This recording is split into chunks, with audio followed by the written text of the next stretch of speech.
로마서 11장입니다. 11장 13절에서 24절 말씀입니다. 찾으셨죠? 교독합니다. 내가 이방인인 너희에게 말하노라.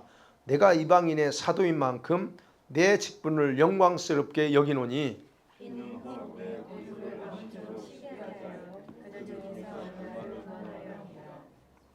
그들을 버리는 것이 세상의 화목이 되거든 그 받아들이는 것이 죽은 자 가운데서 살아나는 것이 아니면 무엇이리요?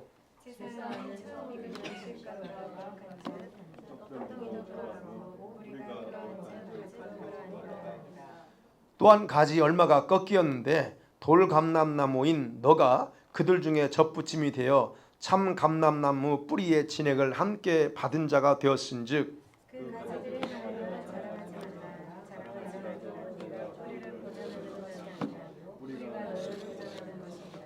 그러면 내 말이 가지들이 꺾인 것은 나로 젖붙임을 받게 하려 함이라 하리니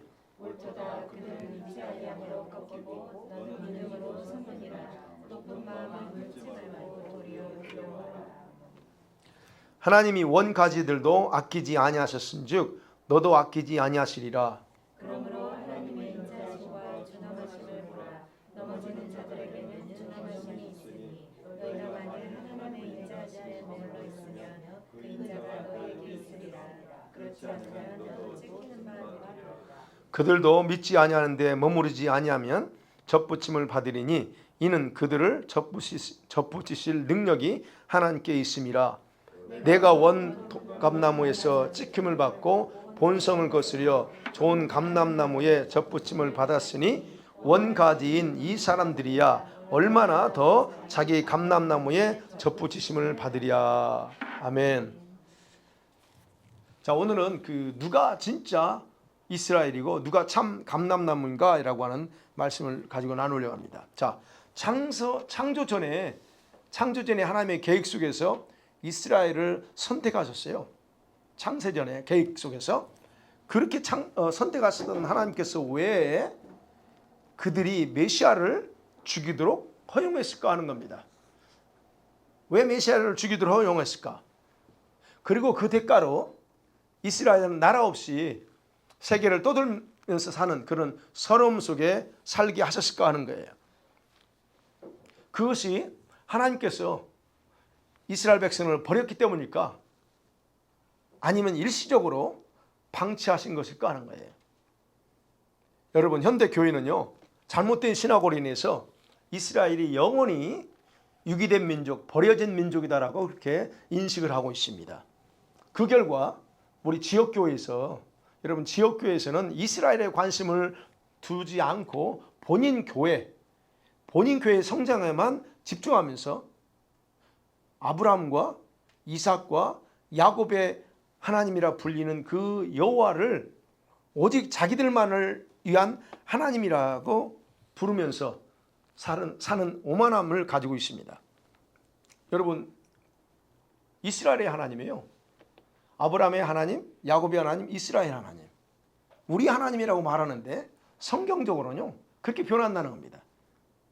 그런데 성경에는요 인종적으로 구분하면 유대인하고 이방인이에요. 뭐 황인종, 백인종 이렇게 표현하지만 여러분 성경에서는 두 종류밖에 없어요. 유대인 아니면 이방인입니다. 그 다음에 교회적으로 어때요? 유대인 교회, 이방인 교회예요. 그러면 인종적으로 유대인과 이방인이 하나가 돼야 되는 것처럼 교회도 하나가 되지. 그리고 원루멘이라고 그랬잖아요. 자, 그러면 생각해봐요. 아브라함의 언약을 우리가 창세기 12장과 15장에 보죠. 또 17장에 보면 아브라함의 언약에서 이미 하나님이 예고를 했어요. 어떤 예고를 했습니까?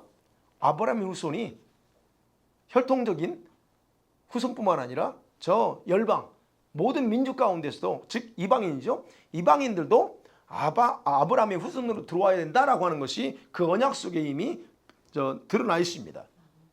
그러면 생각해봐요. 이방인인 우리 같은 사람들이 어떻게 하면 아브라함의 후손으로 들어갈 수 있느냐, 어떤 방식으로 그게 가능하냐는 거예요. 혈통적으로 우리는 유대인이 아닙니다. 이미 우리는 이방인이에요. 그런 우리가 어떻게 아브라함의 후손으로 들어갈 수 있느냐?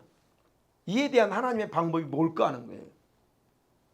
자, 이에 대한 방법을 구약에서는 쉽게 발견하지 못합니다.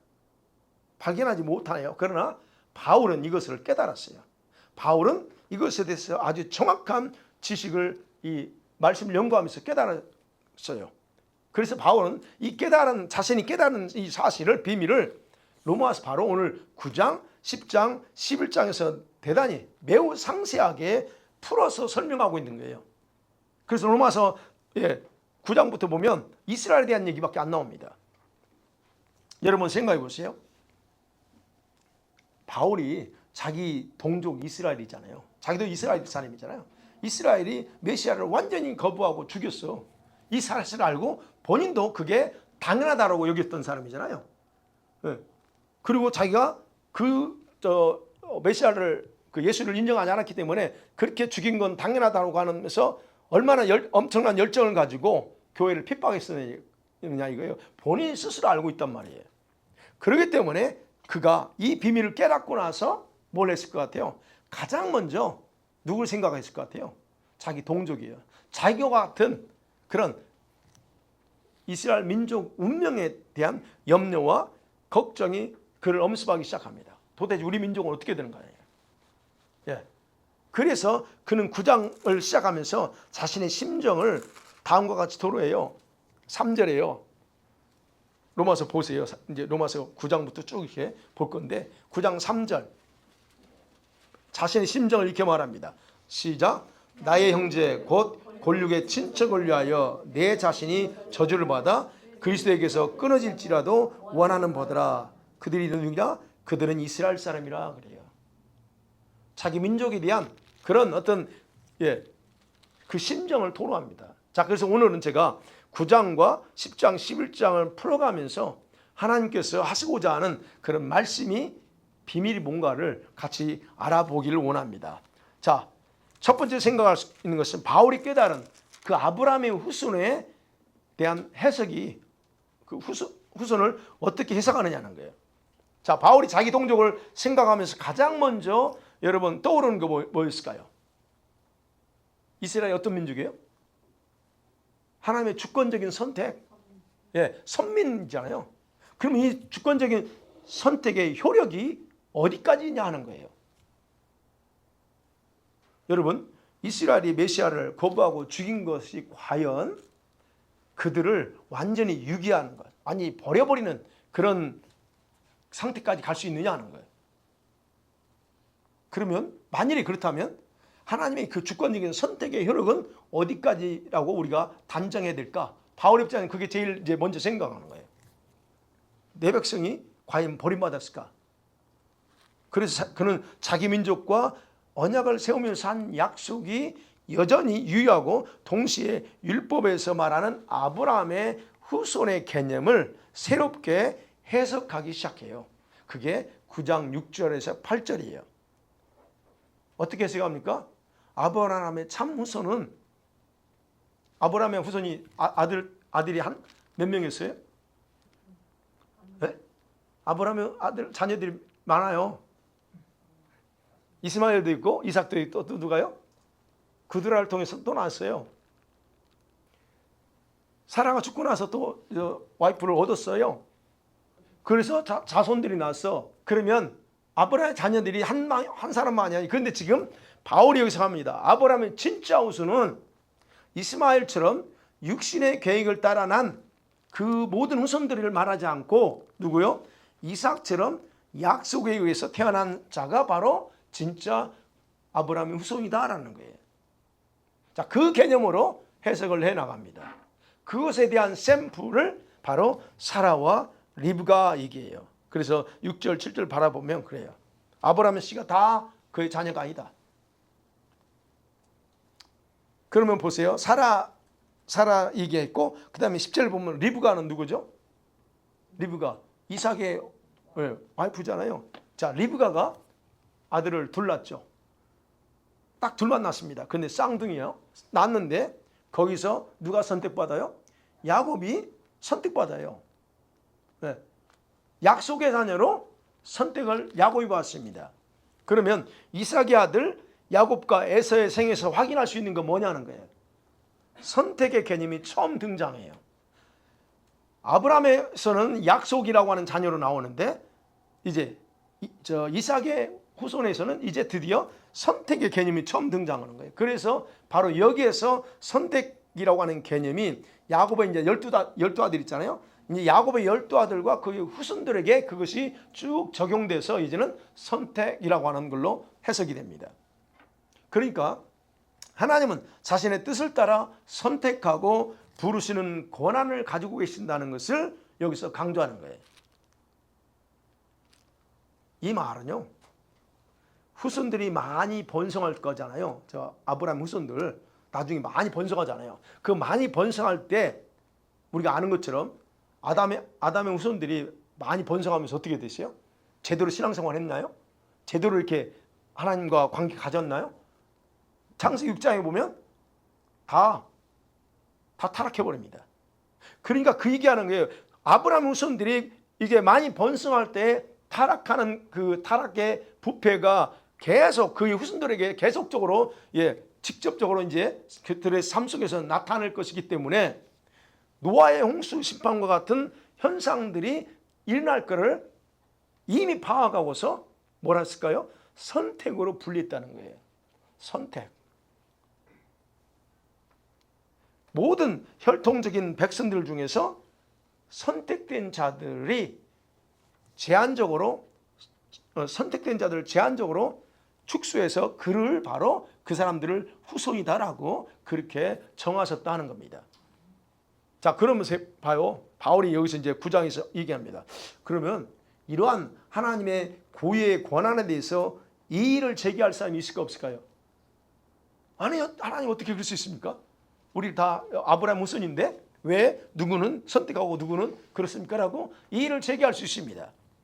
자, 하나님은요, 이러한 사람들이 나타날 걸 아시고 모세를 통해서 다음과 같이 확증했어요. 그게 9장 15절이에요. 9장 15절. 같이 볼까요? 시작. 모세에게 이르시되 내가 긍휼히 여길 자를 긍휼히 여기고 불쌍히 여길 자를 불쌍히 여기라 하셨으니, 내 마음이야 그럽니다. 내가 긍휼히 여기고 싶은 사람은 긍휼히 여길 거고 불쌍히 여길 사람은 불쌍히 여길 거야. 그건 내 권한이야 라고 합니다. 그렇죠. 자, 바로 이것은 하나님만이 하실 수 있는 특권이기 때문에 혈통적으로는 아브라함의 후손이라고 할지라도 약속과 또는 선택에 의해서 갈라진다는 거예요. 여러분, 이런 약속과 선택의 주권적인 행위는 여러분 이방인 중에서도 그대로 적용돼요. 자, 이거는 이제 유대인들이 해서 처음에 아브라함 후손이에요. 그런데 이게 이방인들 중에서 그대로 적용됩니다. 이방에 적용되어서 어떻게 해요?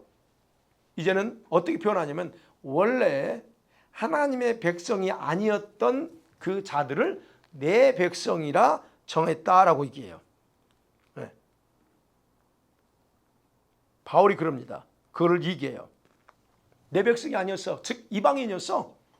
그런데 내가 거기서 그들을 또 어떤 자는 선택하고 어떤 자는 불쌍히고 그렇게 했다라고 얘기하고, 그러면서 이스라엘 백성 중에서는 어떻게 해요? 모든 혈통적인 이스라엘이 아니라 이제는 개념을 또 바꿉니다. 선지자들 세대에 오면 남은 자들 렘넌트라고 하는 걸 딱 바뀌어요. 그걸로 제한해버려요. 남은 자들. 그렇기 때문에 바울이 지금 깨달은 아브라함의 후손, 진짜 아브라함의 후손의 개념이 뭐냐? 혈통이 아니에요. 혈통이 아니고 약속된 자 또는 선택된 자 또는 이제 선지서에 와보면 남은 자, 이 개념으로 제한한다 하는 거예요. 그러니까 지금 현재 이스라엘 모든 백성들이 다 혈통적으로는 다 섞여 있어요. 그렇지만 그들이 이스라엘이라고 하는 그 민족의 그 정체성을 가지고 있기 때문에 그들을 이렇게 혈통적으로는 선택받았다고 말하지만 그러나 이제는 그렇게 적용이 되지 않는다는 거예요. 자, 그러면 바울이 그렇게 이제 후손에 대한 해석을 해 나갔습니다. 그 다음에 두 번째로 생각하는 게 이제 뭐냐면, 그러면 그 이방인들 이방에 대한 구원의 계획과 방법이 뭐였을까 하는 거예요. 자, 아브라함의 후손 중에서 혈통을 정해졌어요. 선택 또는 어떻게 해요? 약속된 자, 남은 자. 그게 이제 그예요. 그러면 이방인들은 어떻게 하냐는 거예요. 이방인은 도대체 누가 선택된 자인지, 누가 약속된 자인지 아무도 모르죠. 그래서 바울이 그걸 이제 풀어나가기 시작합니다. 자, 그래서 얘기하는 거예요. 아브라함의 후손의 개념이 이방인에게까지 적용돼. 그렇게 적용된다면, 그러니까 어떤 방식으로 혈통이 아닌 그들을 받아들일까 하는 거예요. 어떻게 받아들일 것 같아요? 바울이 얘기합니다. 그게 30절이에요. 9장 30절에. 하나님께서 허락하시는 의가 필요하다 그래요. 하나님께서 허락하시는 의. 근데 이 의는 어떻게 얻을 수 있느냐? 믿음으로 얻을 수가 있다라고 하는 거예요. 30절에. 우리가 무슨 말 하래요? 의를 따르지 아니한 이방인들이 의를 얻었으니 곧 믿음에서 난 의요 그래요. 믿음으로 얻은 의, 그 하나로 이제 방법이 바뀝니다. 그럼 생각해봐요. 왜 하나님은 행위가 아니라 이런 믿음의 방법으로 정하셨을까? 왜 그랬을 것 같아요? 행위로 따지면 구원받을 자는 아무도 없어요. 또 하나, 유대인과 이방인 중에서 구분하면 유대인은 가능성이 있어요. 행위를 따진다면. 왜? 율법을 가지고 있기 때문에. 그런데 이방인들은 율법이 없어요. 그럼 이방인들은 구원받을 사람이 거의 없다는 얘기예요. 그러니까 결국 제가 말씀드리고 싶은 건 왜 하나님은 행위가 아닌 이 믿음의 방법을 택했느냐? 바로 이방인 때문에 그래요. 우리 같은 이방인들 때문에 바로 이 방법을 주님이 스스로 정하셨다는 겁니다. 여러분 생각해봐요. 이스라엘의 민족적인 선택으로 하나님 백성이 되었어. 그러잖아요. 그들은 초이스 선택하지 않았어. 그냥 태어나면서 내가 하나님 백성이 됐어. 아무것도 없다니까요. 그러면 봐요. 그런 과정에서 이방인들이 얼마나 불쌍해요. 자, 그러면 봐요. 이제 만일에 그 후손이 혈통적으로만 이렇게 딱 제한해 버린다면 아브라함에게 분명히 그랬죠. 아브라함에게 먼저 약속해. 너의 후손이 하늘의 별과 바다의 모래같이 많아질 거야 라고 했잖아요. 그 약속이 성취되기가 어렵습니다. 여러분 바다의 모래에 설 수 있어요? 하늘의 별 셀 수 있습니까? 못 셉니다. 그런데 그러면 그 말씀이 뻥이야. 만약에 이게 혈통적으로만 제한한다면 이렇게 이스라엘 민족이 얼마나 지금까지 이스라엘 민족이 숫자적으로 카운트하면 얼마나 될 것 같아요? 얼마 안 돼요. 그러면 제가 무슨 말씀드리냐면 여러분 이방인들이 혈통적으로 선택받은 이스라엘 백성보다 훨씬 더 많아요. 그죠? 그래서 바울은 로마서 9장 마지막에서 이방인들은 믿음 하나로 의를 얻었지만 그런데 이스라엘 백성들은 행위를 의지하다가 넘어져 버렸다라고 강조하는 거예요.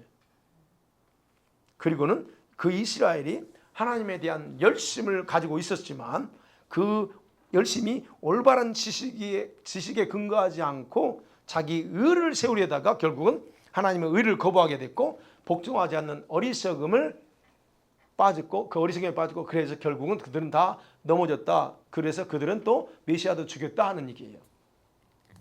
자, 그러면 생각해봐요.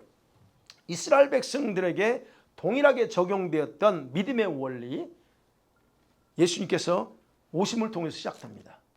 자, 예수님 오심을 통해서 믿음의 원리가 적용돼요. 그런데 이스라엘은 혈통적인 선택적 개념만을 중시한 거예요. 우리는 선민이야. 그러다가 어떻게 해요? 메시아를 거부하죠.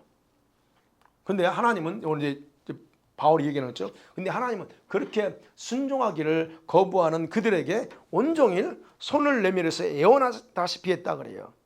애원하다시피 했어요. 10장 21절이에요. 10장 21절 한번 보세요. 얼마나 하나님이 이스라엘 자기 백성 선택받은 이스라엘 백성들에게 애원했는지 같이 볼게요. 시작.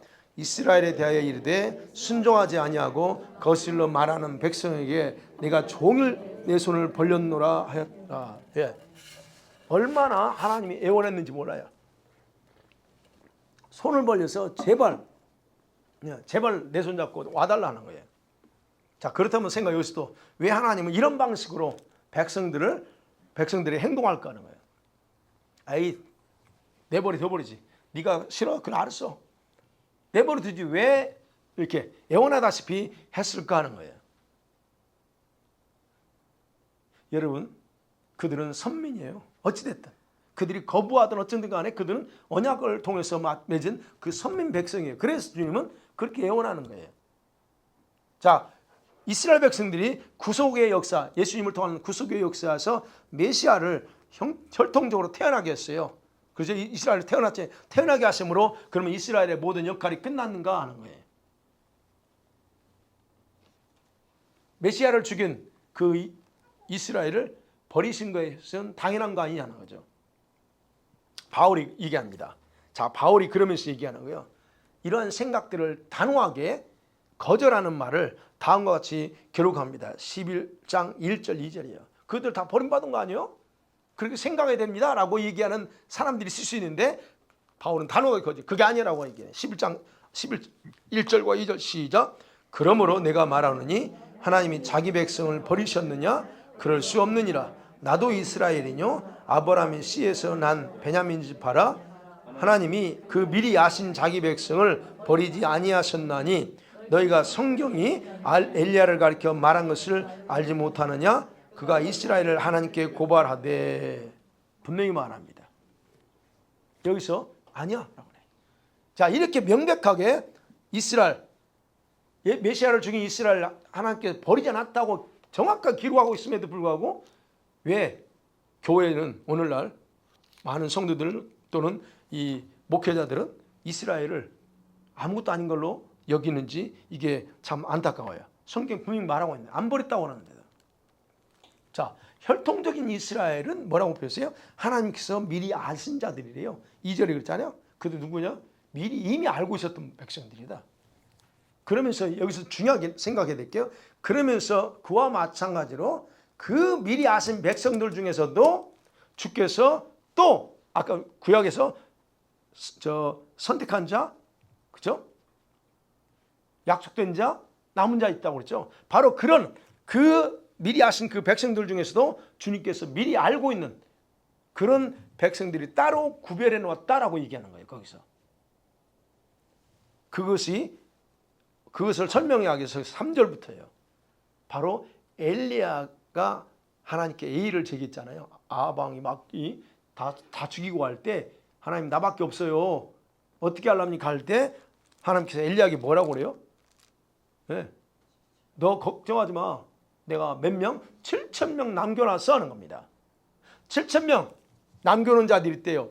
바로 이 엘리야의 그런 모습 속에서 바울이 여기 말씀에 비밀이 있다는 걸 가르쳐요. 그러니까 미리 아신 혈통적으로 이미 알고 계신 이스라엘 백성들 중에서 이렇게 그 중에서도 또 약속된 자, 선택된 자 또는 남은 자들이 따로 있다는 거예요.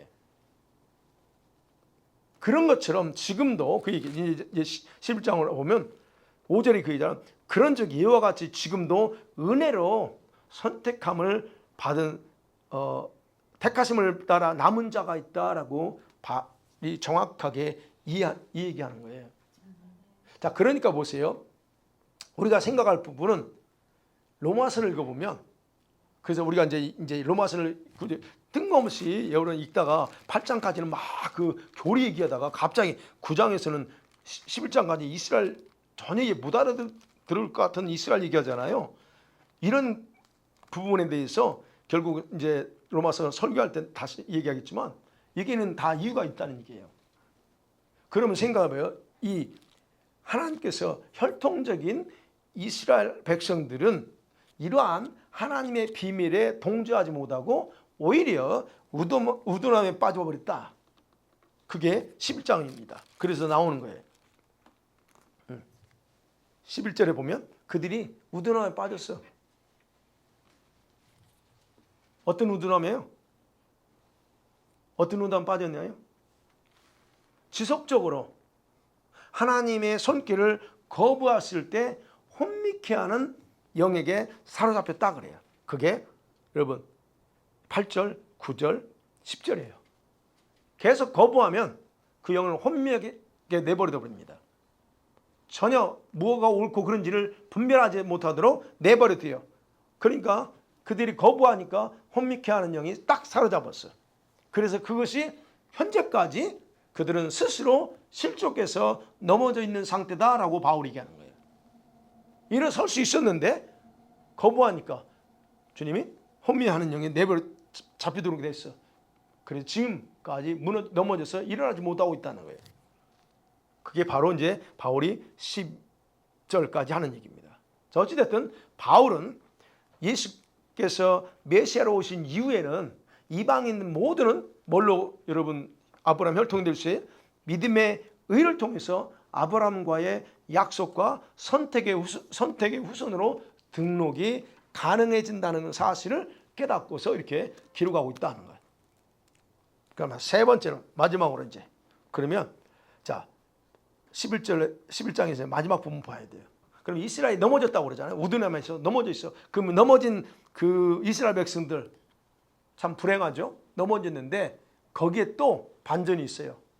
넘어지기 한 그 속에 숨겨진 비밀이 있다는 걸 바울이 또 거기서 깨달아요. 이게 여러분 말씀을 전하는 저 입장에서요. 막 말씀에 새로운 막 그 비밀을 알게 되잖아요. 얼마나 재밌는지 모릅니다. 아, 이런 것도 있었네? 저런 것이 있었네. 그래 말씀 준비할 때 그래서 신이 날 때가 있어요. 전혀 생각하지 않았는데 이렇게 레마로 오글 때 막 그거거든요. 바울이 거기서 또 그런 거예요. 왜 하나님은 혈통적 이스라엘이 선택받은 민족이었음에도 불구하고 넘어지도록 방치했냐 이거예요. 왜 하나님이 안 잡아주냐 이거죠. 혼미케 하는 영에게 잡히도록 내버려 둬버렸잖아요. 왜 그랬을까? 잡아주시지 하나님이. 바울은요 이런 사실에 대해서 다음과 같이 11절 12절에서 얘기해요. 같이 봐요. 이게 중요합니다. 시작. 그러므로 내가 말하노니 그들이 넘어지기까지 실족하였느냐? 그럴 수 없느니라. 그들이 넘어짐으로 구원이 이방인에게 이르러 이스라엘로 시기나게 함이니라. 그들의 넘어짐이 세상의 풍성함이 되며 그들의 실패가 이방인의 풍성함이 되거든 하물며 그들의 충만함이리요. 예. 자, 방치했어요. 근데 여기에 하나님의 비밀이 숨어 있다는 거예요. 하나님은 실패하고 또 넘어지는 그런 가운데서도 하나님은 계속 일하십니다. 그 속에서 계속 자기가 원하는 일을 하셔요. 자, 이스라엘이 계속적인 거부를 했잖아요. 그 거부 속에서 하나님은 다른 대안을 가지고 있어요. 그 대안이라는 게 뭐 새로운 차원이 아니고 이방인에게 특권을 넘겨줘 버려요. 이스라엘이 누려야 될 특권을 일시적으로 어떻게 해요? 이방인에게 그 특권을 넘겨버려요. 그래서 그 모습을 바라보는 이스라엘 민족이 뭘 일으켜요? 질투심을 불러일으키는 게 목적이라는 거예요. 너가 받아야 될 복을 이방인이 받고 있어. 그 복을 보고 속에서 질투심, 이 보글보글 끊는 거예요. 그래서 그 얘기하는 거예요. 지금 11절 이스라엘 백성들로 하여금 질투심을 갖게 하려고. 그러면서 돌이키는 거지. 왜 내가 저건 분명히 우리한테 와야 될 축복의 그 몫인데 왜 저들이 가지고 있느냐. 그러면서 그걸 보면서 스스로 생각하고 그러면서 이건 내가 거룩한 욕심이죠. 저 내가 반드시 다시 돈을 받아야 될까. 이런 어떤 질투심을 불러일으킨다는 얘기예요. 그래서 이방인들 중에서 이방인들 중에 풍성한 축복이 되고 그리고 이방인들 중에서 선택한 믿음의 후손들의 숫자가 채워지기까지 이방인들이 이스라엘의 특권을 누리게 돼 있어요. 그렇기 때문에 이스라엘이 이 믿음의 축복에서 넘어지도록 하신 결과로 어떻게 해요? 12절에 세상이 풍성해졌어. 세상이 복음으로 풍성해지고 그리고 이스라엘이 넘어졌죠? 그 넘어짐이 여러분 뭐라고? 이방인의 풍성함이 되는 거예요. 이방인들이 많은 사람들이 하나님의 그 구원의 은총과 축복을 누리게 됐다 하는 거예요. 그러니까 결국 이스라엘이 넘어지고 이스라엘이 실패한 결과가 이렇다 하고 하면 바울이 어마어마한 얘기하는 거예요. 우리겠죠? 12절에 하반절에 하물며 그들의 충만함이요. 이게 무슨 말이냐면 만일에 이스라엘이 충만한 축복을 받게 된다면 얼마나 엄청나겠느냐 하는 거예요. 이거. 그거를 생각하지 못합니다. 그러니까 우리가 이스라엘 무시하고 이스라엘 이렇게 더 이상 아무 중요성 없는 민족으로 생각하지만 바울은 여기서요 이게 만일에 그들이 이스라엘 엄청난 축복한다면 이건 어마어마하다는 거예요. 근데 이걸 우리가 생각 못하죠. 참 안타까운 겁니다. 바로 이것이 바로 하나님의 비밀이에요. 왜 이스라엘 백성들이 넘어지게 만들고 우둔함 속에 빠지게 했는 이게 거기에 비밀이 있다는 거예요. 그렇기 때문에 이스라엘이 일시적으로 넘어져 있을지라도 그들을 완전히 버린 게 아니다라고 하는 결론이 나오는 거예요. 바로 여기에서 여러분 이방인들이 이제 바울이 또 그러면 이스라엘은 구원 받는구나. 근데 우리 이방인들을 향해서 바울이 굉장히 경고하면서 마무리를 해요. 어떤 경고예요? 자, 이스라엘의 완악함 때문에 이방인들이 일시적으로 이스라엘을 일시적으로 버렸어요. 그 버린 것이 세상과 이방인에게 엄청난 축복 그런 가져왔고 이런 그다음 화평 여기죠. 15절에 보면 세상이 화목이 됐어. 세상이 참 이렇게 하나님과 화목한 그 관계가 됐어. 그러면 이스라엘 백성들에 대한 하나님 마음은 더 간절함을 이스라엘 백성들의 하나님의 간절한 마음은 버릴 수가 없다는 거예요. 네. 그러면 이방인이 약속에 후손된 것은 이스라엘과 관계 속에서만 가능하다는 거예요. 저와 여러분이 아브라함의 약속의 자녀가 됐잖아요.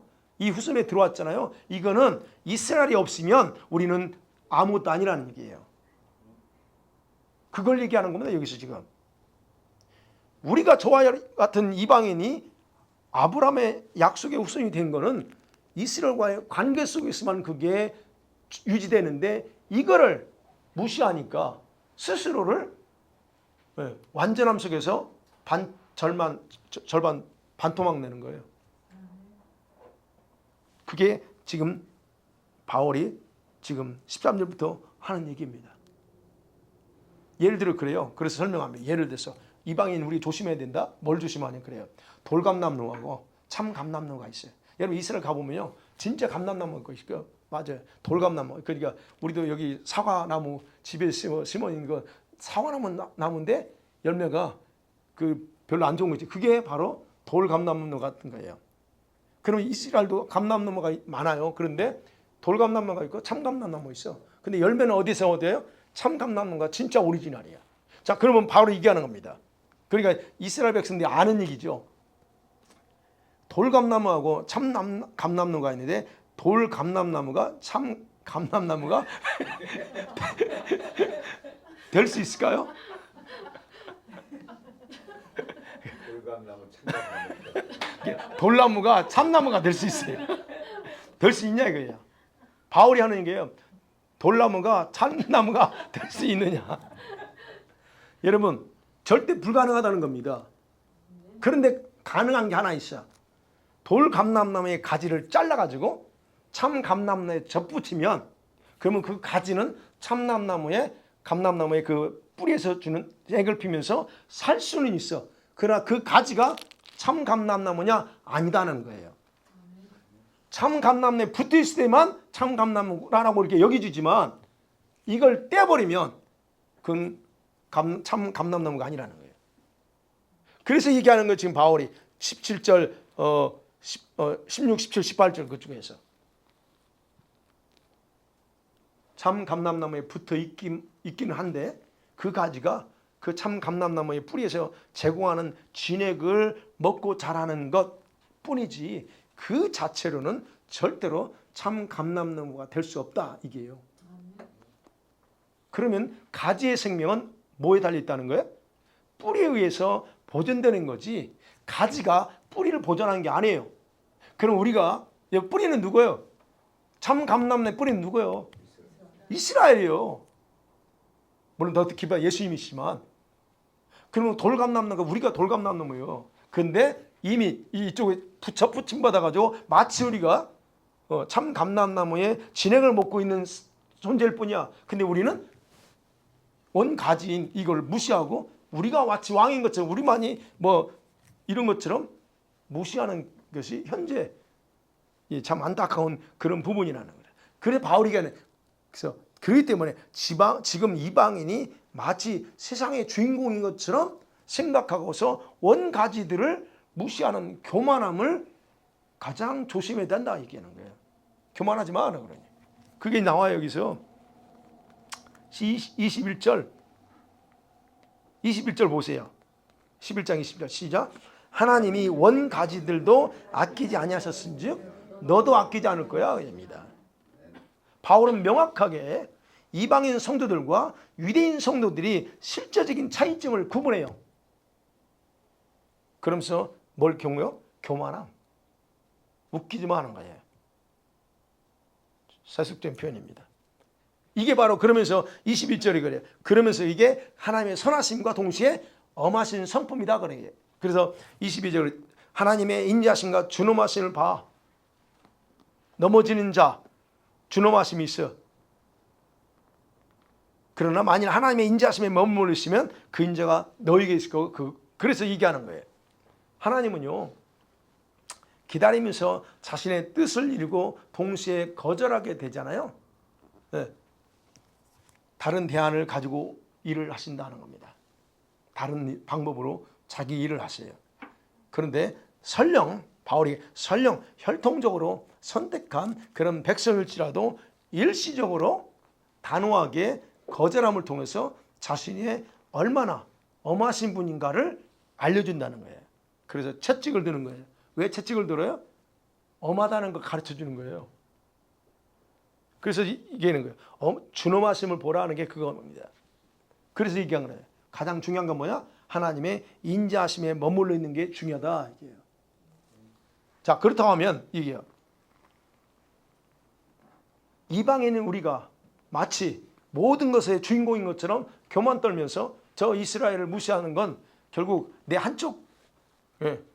한쪽을 무시하는 건 똑같아요. 우리는 이방인과 유대인은 하나가 돼야 돼. 마치 부부와 같아요. 부부와 같아. 자, 그래서 현재 이스라엘은 일시적으로 버려진 상태처럼 보여요. 그건 맞습니다. 그러나 그들은 다시 참 감람나무의 가지에 접붙이심을 통해서 회복시키는 것은 누구에 달렸어요? 그분의 능력의 손안에 있다 하는 거예요. 그래서 23절, 24절 그 얘기합니다. 그들을 접붙일 능력은 하나님께 있다. 이게 다시 회복시킬 수 있는 능력은 하나님께 있다는 거예요. 그렇기 때문에 이스라엘을 일시적으로 넘어지게 하신 것은 뭐가 있다고? 그 넘어지게 하신 하나님의 비밀은 뭐냐? 이방인과 세상의 풍성한 축복이 흘러가게 해서 그 흘러감을 통해서 이스라엘 사람들이 질투심을 갖게 하고 그리고 많은 이방인 중에서 아브라함의 후손으로 채워가시려는 계획 때문에 그렇게 했다라고 하는 것이 바울의 결론입니다. 자, 말씀을 맺어볼게요. 자, 메시아를 죽인 이스라엘은 영원히 버림받은 민족이 아닙니다. 여전히 하나님께는 그들은 똑같이 선택받은 민족이에요. 하나님은요 얼마든지요 원가지들을 다시 참 감람나무에 접붙이실 능력을 가지고서 회복시키고 구원하실 거다 하는 것이 바울이 이제 25절부터의 바울의 희망이에요. 그러니까 이방인의 충만한 수가 채워지기까지 하나님은 일시적이라는 거예요. 템포러리로 그냥 이스라엘 버려둔 것처럼 그렇게 놔뒀다 하는 겁니다. 그러나 온 이스라엘이 구원을 받게 된다는 것은 우리가 성경 핵심이에요. 그래서 이스라엘 백성들이 대붕이 온다고 했잖아요. 대붕이 오면 전 세계에 일어나는데 이스라엘만 빼고 오는 게 아닙니다. 이스라엘에게 대붕이 옵니다. 그때 많은 사람들이 깨어나고 일어나요. 그리고 또 많은 사람도 거절돼요. 자, 그런 일들. 그래서 이스라엘 붕도 머지않아 있다는 거. 그 다음에 이방인의 충만한 수는 거의 다 찼다고 그랬어요. 99% 다 찼다 보면 된다. 자, 그래서 지금 그들이 하나님께 순종하지 아니해서 원가지에서 잘라내진 상태지만 하나님은 그들에게 그 불순종에서 자유할 수 있도록 큰 긍휼을 베풀어 주실 거예요. 31절 그거예요. 하나님은 불순종하는 자들에게 계속 긍휼을 베풀어 줘요. 어떤 백성? 이스라엘 백성들을 얘기하는 거예요. 불순종하는 그들에게 계속적으로 긍휼을 베풀어요. 왜? 순종할 수 있도록. 그래서 얘기하는 거 특별한 긍휼이야 그게. 그래서 현재 민족적인 이스라엘은 버려진 것 같지만 어떻습니까? 이방인의 충만한 수가 채워지는 시점이 오면 그들은 원래의 선택적 축복이 그들에게 다시 흘러서 그들을 다 구원시킨다 하는 게 바울의 결론입니다. 그러기에 하나님은 지금도 여러분 순종하지 않지만 그 이스라엘 백성들에게 긍휼을 동일하게 그래서 흘러 보내고 있는 거예요. 왜? 그래야 그들을 더 빨리 이끌어오니까. 그러면 결론이 뭐예요? 누가 참 감람나무입니까? 여러분과 제가 참 감람나무예요? 아닙니다. 예, 이스라엘이에요. 돌 감람나무 누구예요? 우리가 돌 감람나무입니다. 이방인 우리들이 여전히 정상적인 모습처럼 지낼 수 있는 근본적인 이유는 뭐냐? 유대인 때문에 그래요. 이스라엘 백성 때문에 우리가 그렇다는 거예요. 그게 성경에서 말하고 있는 거예요. 제가 그냥 하는 얘기 아니고. 그래서 이방인인 저와 여러분은 절대로 참 감람나무처럼 행동해서는 안 돼요. 할 수 없습니다. 그래서 여러분 저와 여러분이 겸손함으로 이게 바울이 겸손함으로 참 감람나무인 이스라엘의 구원을 위해서 기도해야 된다는 겁니다. 그들과 하나 되기 위해서 기도해야 되고 그것이 참 유대인의 머리이시고 이방인의 교회의 머리이시고 그리고 주인이신 예수 그리스도를 기쁘게 하는 것인 줄 믿습니다. 그래서 저와 여러분은 적어도 우리 교회는 이스라엘을 중요하게 생각하고 기도 계속적으로 해야 될 줄 믿습니다.